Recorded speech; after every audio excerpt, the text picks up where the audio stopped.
Welcome to our channel. ఈ రోజు మనతో పాటు రమగారు ఉన్నారు. నమస్తే రమగారు. నమస్తే జయ.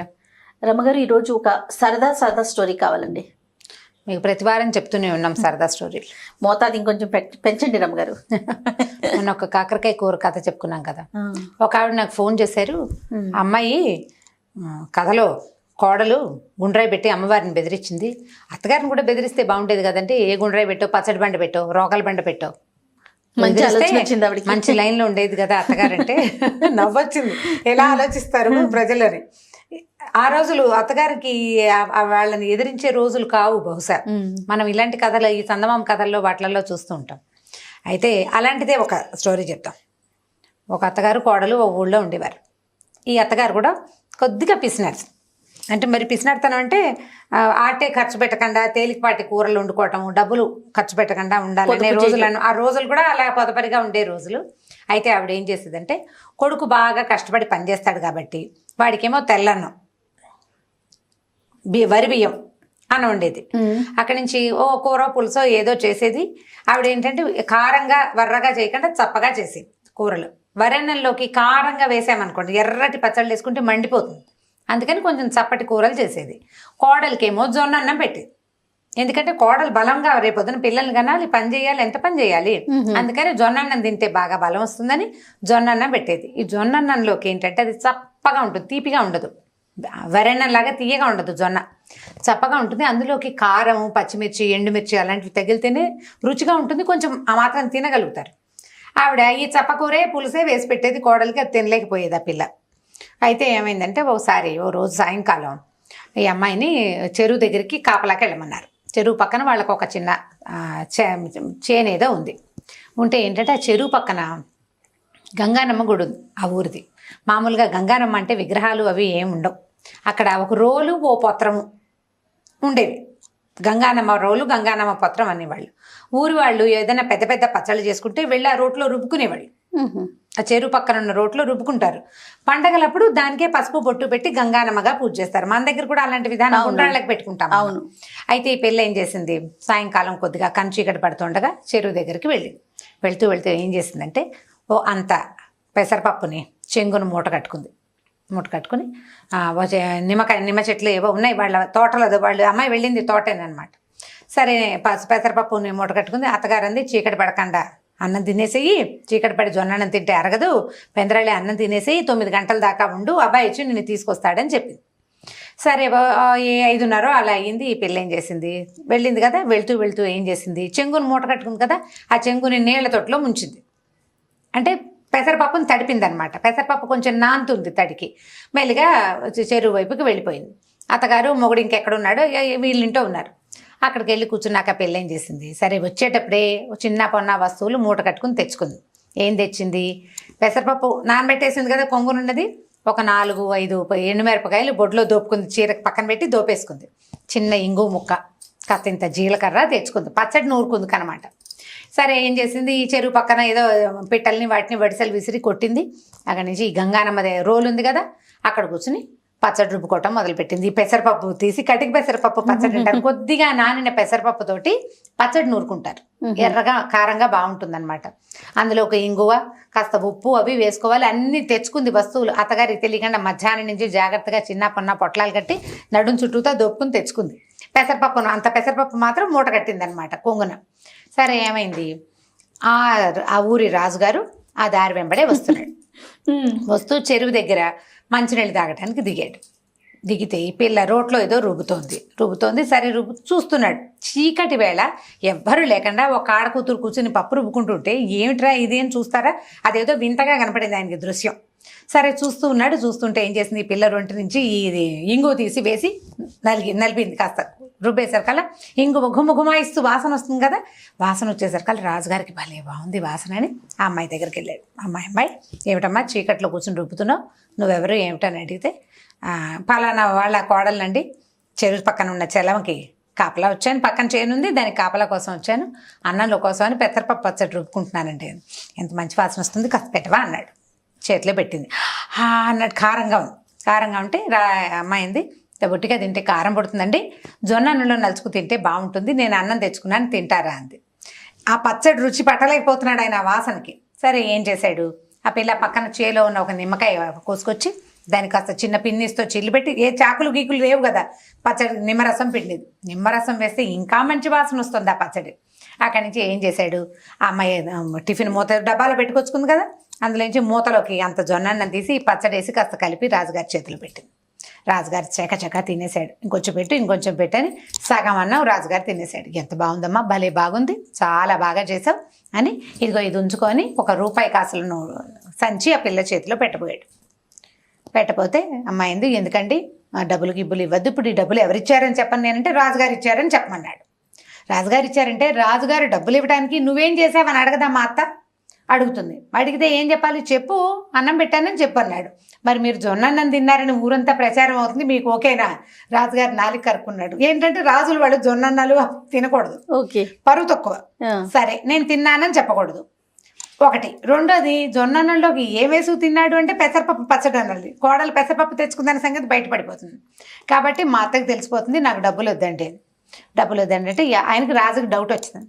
ఏ అమ్మాయి ఇంతోటి పచ్చడి నువ్వు ఇంటి దగ్గర రుబ్బుకోలేకపోతావా, అక్కడే ఎందుకు తెలియదంటే మీ రాజ్యంలో అత్తలు గట్టివాళ్ళండి, కోడళ్ళు మెతకవాళ్ళు, మేము ఇలాగే తినాలి, మాకు ఆస్తులు ఉండవు, ఆడపిల్లలకి ఆస్తులు ఉండే రోజులు కావు కదా, మా నాన్నలు మాకేమి ఇవ్వరు, కట్నాలు తేలేదు కాబట్టి అత్తలు మాకు జొన్నన్నాలు పెట్టి మా మొగుళ్ళకి వరన్నాలు పెడతారని ఆ ఊరి సాధక బాధకాలన్నీ చెప్పింది. నీ దగ్గర డబ్బులు లేవంటే నాకేమీ లేదు, మా నాన్న నాకేమి ఇవ్వలేదంతే అనేసరికి రాజు అన్నాడు, ఒక ఐడియా చెప్తాను, ఈ డబ్బులు మూట పట్టుకెళ్ళి వస్తూ ఉంటే దొరికిందని చెప్పు. దొరికిందంటే అప్పుడు ఇంకో చిక్కుంది, డబ్బులు దొరికినాయని చెప్పారనుకో ఆ రాజ్యంలో ఏంటంటే ఎవరికైనా రోడ్డు మీద కానీ భూమిలో కానీ డబ్బు దొరికితే అది రాజుగారికి సొంతం. ఇంట్లో దాచిపెట్టుకుందుకు ఉపయోగం వీల్లేదు. ఇంట్లో దాచిపెట్టుకుంటే చుట్టుపక్కల వాళ్ళు తెలిసిపోతుంది డబ్బులు ఒక రూపాయి వాడారంటే వీళ్ళకి ఈ రూపాయి ఎక్కడిది అని ప్రశ్న వస్తుంది కదా. అవేమో మారకపు రోజులు, వస్తు మార్పిడి రోజులు, వీళ్ళ దగ్గర క్యాష్ ఉందంటే తెలిసిపోతుంది. కాబట్టి ఇప్పుడు ఏం చేయాలంటే ఓ పని చెయ్యి, నువ్వు పట్టుకెళ్ళు, ఈ డబ్బులు నీ సొంతమయ్యే ఉపాయం నేను చేస్తానని ఈయన ఏం చేశాడు, ఆ డబ్బులు సంచి ఆ పిల్ల చేతులు పెట్టి చేతులు చక్కగా 4 లొట్టలు వేసుకుంటూ పచ్చడి కారంగా ఉంది చేతులు కడుక్కున్నాడు, మంచినీళ్ళు తాగాడు. వెళ్ళిపోతూ గ్రామాధికారి దగ్గరికి వెళ్ళి, ఇవాళ నేను దారిలో వస్తూ ఎక్కడో డబ్బులు సంచి పోగొట్టుకున్నాను, పోతే పోయిందనుకున్నా, ఇవాళ మా అమ్మ పుట్టినరోజు, ఎవరికైనా దొరికితే అది వాళ్ళకే ఇచ్చేద్దాం అనుకున్నా, కాబట్టి ఈ సంచి ఎవరైనా డబ్బు సంచి నా సంచి పట్టుకొస్తే ఆ సంచి వాళ్ళకే సొంతం, సరేనండి ఆ కుటుంబానికే అని రాసుకుంటానండి అన్నాడు. కుటుంబానికి కాదు, ఏ మనిషి ఆ సంచి తెస్తే అది ఆ మనిషికే సొంతం అని రాసుకోమన్నాడు రాజు. వెళ్ళిపోయాడు. ఈ పెళ్ళి ఏం చేసింది, పావు తక్కువ 9 దాకా ఉంది. ఈ లోపల భర్త వచ్చాడు. ఆ సంచి జాగ్రత్తగా చేత్తో పుచ్చుకొని భర్తకు చూపించింది, ఈ డబ్బులు దొరికినాయి నీ ఇక్కడికి వస్తుంటాను. సరే ఇతను అన్నాడు, గ్రామాధికారి దగ్గరికి వెళ్ళి ఇచ్చేద్దాము, రేపు పొద్దున ఎవరికైనా తెలిస్తే కష్టం అన్నాడు. ఇంటికి వెళ్తే అత్తగారు ఒప్పుకోలేదు, కానీ గ్రామాధికారి భయం అందరికీ ఉంది. సరే ఏమైంది, చీకటి పడ్డాక ఆ 10 గంటలకి డబ్బులు పుచ్చుకొని వెళ్ళారు. వెళ్తే ఈ సంచి చూడగానే అతను గుర్తుపట్టి, రాజుగారు సంచి పోగొట్టుకున్నాడు, ఈ సంచి ఎవరు తెస్తే వాళ్ళకే సొంతం అని చెప్పాడు, కాబట్టి ఈ డబ్బులు ఈ అమ్మాయివి, అత్తగారివి, కుటుంబానివి కాదు, ఆ పిల్ల ఆస్తి అనమాట. ఆ డబ్బులు చేతిలో పెట్టారు. పెట్టేసరికల్లా వెనక్కి తెచ్చుకుంది. అత్తగారు 2వ రోజు నుంచి కోడలు దాని దగ్గర డబ్బులున్న వాళ్ళ గొప్పతనం వేరేగా ఉంటుంది కదా, అప్పటిదాకా అణిగిమణిగుండేది, నా డబ్బులు ఉన్నాయి కదా అండం మొదలుపెట్టింది. 4 రోజులు చూసేసరికి అత్తగారికి ఏమనిపించిందంటే, ఇంతోటి కోడలు మనకి దొరకపోతుందా, ఈ కోడల్ని వదిలించుకోవాలి అనిపించేసింది ఆవిడకి. కోడల్ని వదిలించేసుకుంటే దాని డబ్బులన్నీ మనవే. ఎలా వదిలించుకోవాలి, కొడుకు ఏం చెప్పిందంటే, ఒరే దీనికి డబ్బు పిచ్చి పట్టేసింది చూసావా, అన్నిటికీ మాటకు ముందు నా డబ్బులు అంటుంది, మాటకు వెనక నా డబ్బులు అంటుంది, కాబట్టి ఈ కోడల్ని వదిలించుకోవాలి ఎలాగైనా. ఏం చేద్దామే అమ్మ అన్నాడు. నీ ఇష్టం, అంతా అమ్మ ఇష్టమే, వాడు అమ్మకి లొంగిపోయి ఉంటాడని, పెళ్ళమంటే ఇష్టమే వాడికి, కానీ అమ్మకి లొంగి ఉంటాడు. అమ్మంది, ఓ పని చేస్తానరా, నేను దీన్ని రాత్రి బాగా తొందరగా నిద్రపుచ్చేస్తానంటే పడుకోబెట్టేస్తాము, తీసుకెళ్ళి శ్మశానంలో పక్కన చాప చుట్టతో సహా తీసుకెళ్ళి అక్కడ పెట్టి అంటించేద్దాం, చచ్చిపోతుంది, పుట్టింటికి వెళ్ళిందని చెప్దాం, డబ్బులు మనం దాచేసుకుందాం అనుకున్నారు. ఓ రోజు ఏం చేసింది, పొద్దున్న నుంచి సాయంత్రం దాకా పని చేయించింది పిల్లతోటి, ఎక్కడ కూర్చొనివ్వలే. అమ్మాయి బాగా అలసిపోతే సాయంకాలం ఆవిడ ఏం చేసింది, అంత పెసరపప్పు చారు, ఇంత పెసరపప్పు పచ్చడి చేసింది. ఆ పిల్లకి ఇష్టం అవి 2 చేసి ఒక చిటికెడంత నల్ల మందు కలిపింది అందులో. పెందరాళే అన్నం తినగానే అది కళ్ళు మూసిపోతుంది. నల్ల మందు పడేసరికల్లా కొత్తగా వేసుకున్న వాళ్ళకి తూగుతూ ఉంటారనమాట. నిద్ర వస్తుంది, నీకు పగలల్లా రెస్ట్ లేదు కదా, పడుకో అని ఆ పిల్లని చాపేసి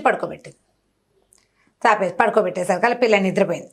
నిద్రపోగానే వీళ్ళిద్దరు ఏం చేశారు, చీకటి మాట దాన్ని ఇంకో చాపలకు దొర్లిచ్చి చుట్టేసి అమ్మ పక్కన కొడుకో పక్కన మోసుకుంటూ శ్మశానానికి తీసుకుపోయారు. ఊరికి బాగా దూరంగా ఉంటుందన్నమాట. అక్కడ దాన్ని కింద పెట్టి వెలిగిద్దామని చూశారు. వెలిగించడానికి వీళ్ళు అగ్గిపుల్లలు తెచ్చుకోవాలి. అగ్గిపెట్టె కావద్దు. సరే వాడు కొడుకున్నాడు, అమ్మ నువ్వు ఇక్కడే ఉండవే, నేను వెళ్ళి అగ్గిపెట్టె తెస్తాను అన్నాడు. అనేసరికల్లా అత్తగారు అంది, ఒరే నాకు భయం రా, ఇక్కడ చీకట్లో ఇది ఏం చేస్తుంది, తెలివి తప్పి పడుంది, పద మన ఇద్దరం వెళ్దాం ఒకళ్ళకొకళ్ళని తోడని ఆ పిల్లని అక్కడే వదిలిపెట్టి కొడుకు తల్లి ఇద్దరు కలిసి ఇంటికి పోయారు. ఓ అంత నూనె తెచ్చారు, ఓ ఇంత నిప్పు పెట్టి తెచ్చారు. తెచ్చుకోవడానికి వెళ్ళారు వాళ్ళు. ఈ పిల్లకి ఏమైంది, బాగా చీకటి, రాత్రి 11 గంటలు అయిపోయింది. శ్మశానం అనేసరికి ఊరికి దూరంగా ఉందా, చెట్లు అవి ఉన్నాయి, చల్లటి గాలి ఇస్తుంది. కాసేపటికి నిద్దట్లోనే చలేసింది. మన నిద్దట్లో చలేస్తే ఏం చేస్తాం, లేచి ఏం కూర్చోం, కాళ్ళ దగ్గర ఏమున్నాయో తడిమి దుప్పట్లు లాక్కోవడానికి ట్రై చేస్తాం కదా. అది కాదు, అటు ఇటు కాళ్ళు కదిపేసరికల్లా చుట్టేసి ఉన్నానని దానికి అర్థమైంది. ఏమిటి ఇలా చాప చుట్టుకుపోయాను నేనని చూసుకుంటే చాపలో తను చుట్టూ ఉన్నట్టు, ఊరికి దూరంగా ఫలానా చోట ఉన్నట్టు ఆ పిల్లకి అర్థమైపోయింది. అప్పుడు లేచి అమ్మ బాబోయ్ వీళ్ళు నన్ను ఏదో చేయబోతున్నారని ఏం చేసింది, అక్కడ కాస్త కనువెలుగ్గా కనపడుతోంది. ఇంత ఈత మొద్దులు ఉంటాయి, ఈత చెట్లు ఉంటాయి కదా, వాటిని నరికేస్తారు. నరికితే ఇంత లాగ్జల్ అంటే ఈత మొద్దు అంటారు. ఆ మొద్దును ఒకదాన్ని చాపలో చుట్టేసేసి తను పోయి ఆ నిద్రగా నేరు చెట్టు పక్కన దాక్కుంది చీకట్లోనే. మరి తెంపడతానే ఉంది దానికి. అక్కడ దాకా వచ్చాక భయపడితే కుదరదు కదా. వీళ్ళు ఏం చేశారు, అమ్మ కొడుకు ఇద్దరు వచ్చారు, తెచ్చి నూనె దాని మీద పూసి అంటించారు. ఈ అంటించేసరికల్లా ఈ పిల్లకి ముక్కుకి చెవికి ఆభరణాలు ఉన్నాయి, మెరుస్తూ ఉంటాయి చీకట్లో. మంట వచ్చేసరికల్లా దగదగలాడతాయి కదా. గబగబా ఏం చేసింది, ఇది మట్టిలో చేతులు ఇట్లా ఇట్లా తడివి మొహానికి చెవులకి అన్నిటికీ మట్టి రాసేసుకుంది, వస్తువులు మెరవకుండా రాసేసుకుని మెల్లిగా అలాగా చీర చెంగు దొప్పుని చెట్టెక్కి కూర్చుంది. నిద్రగా నేరు చెట్టెక్కేసి వీళ్ళు తగలబడ్డం చూసి అమ్మ కొడుకు ఇద్దరు ఇంటికి వెళ్ళిపోయారు. చెట్టు మీద కూర్చుంది కదా, కూర్చుని ఆలోచిస్తుంది, దేవుటి నా పరిస్థితి ఇలా అయింది, రాజుగారికి అన్నం పెట్టిన ఫలితం అంతా పోయింది, డబ్బులేమో వీళ్ళు నొక్కేశారు, ఇప్పుడు ఎటు కాకుండా నేను చెట్టు మీద చేరాను, నా మొహంలాగా ఏం చేయాలో తెలియటం లేదని ఆ పడుకుంది. కునికిపాట్లు వస్తున్నాయి. నల్లమంది ఒకటి వేసుకుని తినేస్తుంది కదా, అట్లా నిద్రమూతగానే ఉంది. కాస్త ఆలోచిస్తుంది, మధ్యలో తెలివి తప్పి నిద్ర వస్తుంది.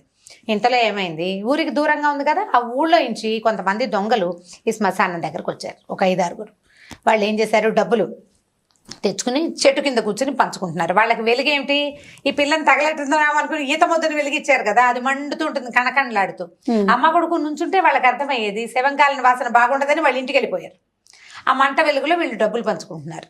ఈ పైన కూర్చుని కునికిపాట్లు పడుతున్న పిల్ల ఎప్పుడో పట్టు తప్పి దబేయమని వాళ్ళ మీద పడి మీద పడేసరికి వాళ్ళు కంగారు పడి చచ్చి, ఈ కనపడ్డదేమో దీని మొహం నిండా మట్టుంది.